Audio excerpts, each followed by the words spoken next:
Hey friends, welcome back. I have bought a lot of tools over the years. Some I use every single day, and some, well, let's just say they sit in my tool rack collecting dust. Today I am sharing 3 tools I regret buying and 2 that were worth every single penny. If you're getting into leathercraft or you're just building your kit, this video could save you time, money, and a hell of a lot of frustration. So, tool number 1 is something that I do not have on hand to show you because I have already got rid of it. Cheap pricking irons. Now, cheap pricking irons are not just a tool that makes holes in your leather. At the very root of it, that's exactly what they do. However, cheap tools, or even some expensive ones that don't work in the way that you need them to, are such a money sink. Contrary to popular belief, they're not actually where people put most of their money when they're starting. They think, okay, it's just a fork that puts holes in your leather. Not really. The shape and size of those teeth are so important to what you are doing in your piece. If you punch the wrong size hole or the wrong shape hole, you're not going to make the same product. That's just not how leatherwork works. And they actually made learning to saddle stitch beautifully much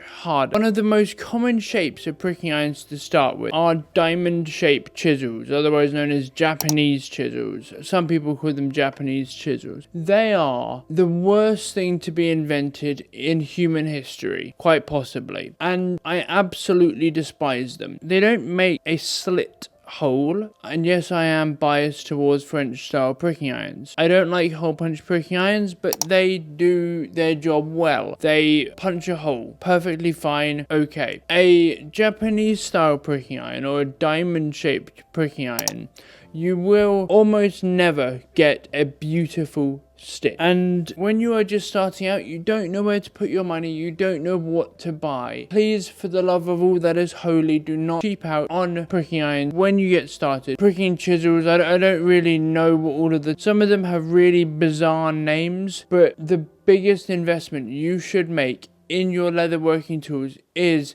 by far your pricking. The second tool I regret buying is the French beveler. Now, I still have one. I still hate it. The quality of this tool is fantastic. I just hate these so much. They do their job wonderfully, but people very rarely use them for what they're designed. French edge bevelers, which is what this is, a French beveler, is not for skiving. Now, I see a lot of people attempting to and doing it okay, skiving with a French beveler. That's not what these are designed for. These are not designed to take off layers of leather. A French beveler, as far as I'm aware, is designed to put a 45-degree chamfer on your piece so you can box stitch it together.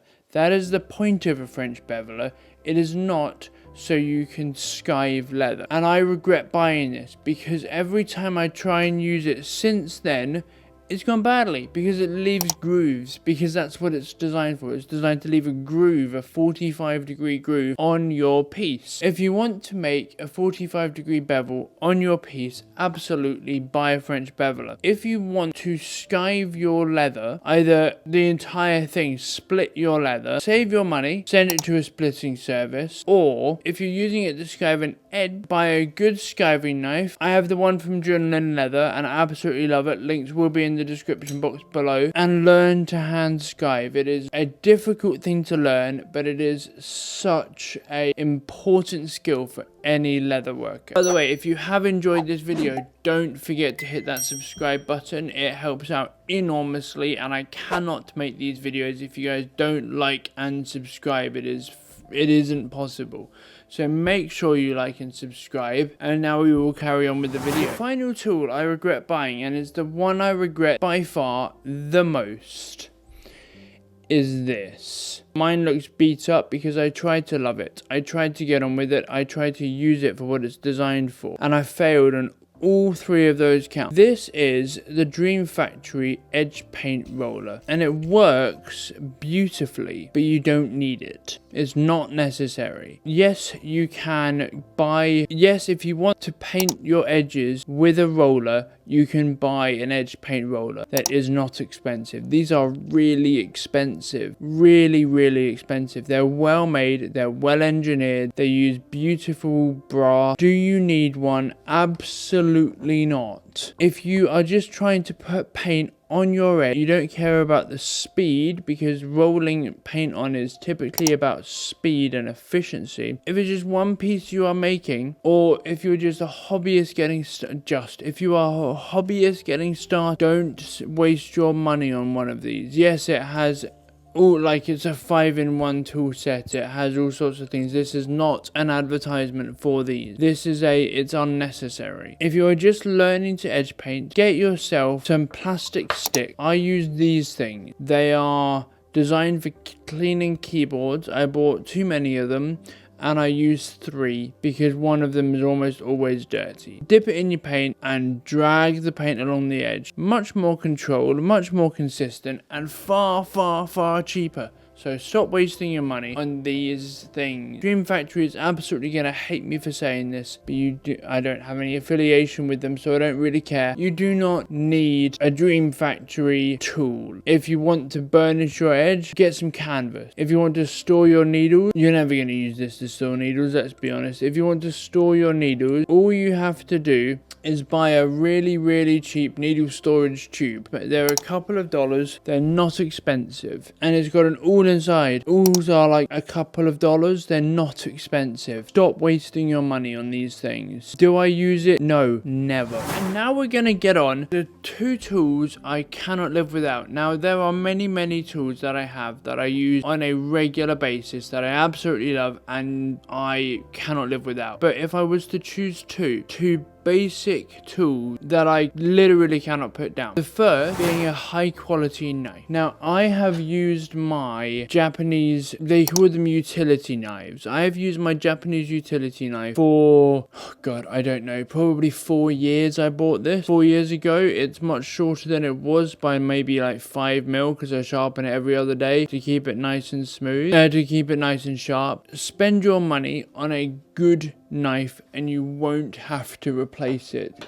You might want to buy one of the replaceable ones with the snap off blades. Okay, but I don't love the fact that they're disposable. I don't love disposable things. A good resharpenable knife is so important for high quality leather work, because you need to be able to cut into your leather, and a sharp knife is a safe knife because you're less likely to cut yourself. Cutting yourself is counterproductive. We don't like doing it. Stop leaking on your stuff. And the second tool that I cannot live without, if you asked me to, well, I wouldn't do it, is the basic answer, and we've touched on it before. It is my skiving knife. If you are just starting leather work, you don't really need one. Actually, scratch that. Everyone should have a skiving knife, because even if you are I'm going to put this down, it's really sharp. Even if you're doing saddlery and you're making massive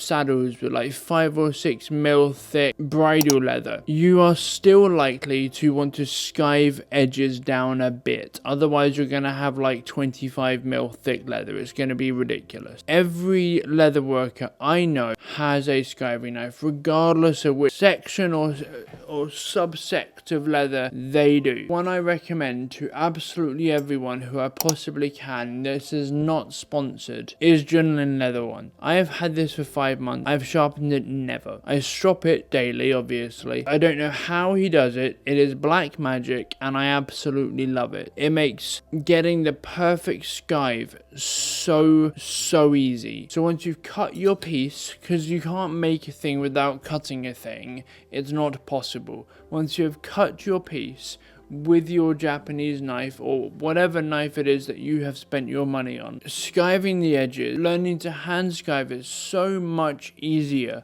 when you have a good blade, when you have a sharp blade. You cannot hand skive with a dull blade. It is just not possible. At the end of the day, tools are an extension of your hands. Using good quality tools will make your work so much better. So drop a comment in the description box below with what is your favorite tool. What tool could you not live without?